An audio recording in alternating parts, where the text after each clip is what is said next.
مسئولین ریاست منطقوی گمرکی در ولایت سوق داوم 6 ماهه اول سال 2021 722 حالت حقوق ویرانکنی گمرکی را به قید گرفتند که این نشان داد نسبت به همین دوره سال گذشته 21 حالت زیاد می باشد. در این باره سردار ریاست منطقوی گمرکی در ولایت بهرام اسمت الله زاده هنگام نشست مطبوعاتی که صبح امروز سنه 27 ایول برگزار گردید اطلاع داد و گفت در نیم ساله اول سال 2021 5 حالت جنایت آشکار کرده شده است. در این دوره جنایت نسبت انتقال غیر قانونی 50 عدد تنگه‌های اصول تاریخی و فرهنگی داشته.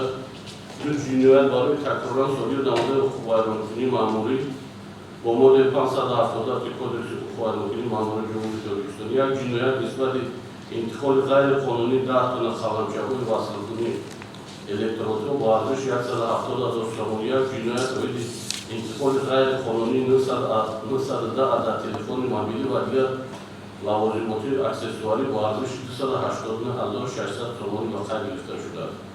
پرونده‌های جنایتی پس از آغاز ضرور تابعیت تحقیقاتی به مقامات پرокуратура فرستاده شد.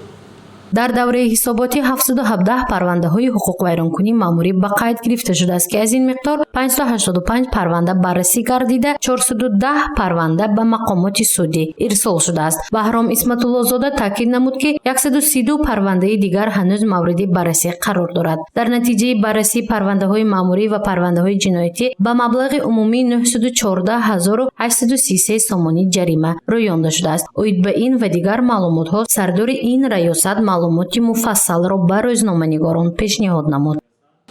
باید قید کرد که در دوره حساباتی به منطقه گمرکی ولایت مالات توسط قطارها 20,115 عدد و کانتین 3,207 عدد و به واسطه نقلیات بازار 11,175 عدد وارد گردیده است. در نیم اول سال 2020 واردات قطارها 21,484 عدد، کانتین 1,528 عدد و واسطه نقلیات بازار 6,002 عدد را تشکیل داده بود.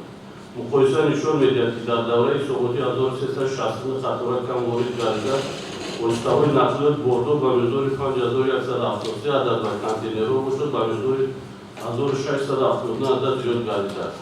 حجم عمومی گردش مال در قلمرو گمرک ولایت به 1 میلیارد و 25 میلیون دلار ایالات متحده آمریکا رسیده است که این در مقایسه با همین دوره سال گذشته 26.132% زیاد می باشد. از این نشان داد مبلغ صادراتی محصولات ها 275.9 میلیون دلار و وارداتی باشد بیش از 700 میلیون دلار را تشکیل می دهد. نوبسته از پاندمی کرونا ویروس در فعالیت گمرکی نشان دهنده ها بهتر است. گزارش مفنوش کرو نعیم جان ایوبوف برای برنامه اطلاعاتی خبر.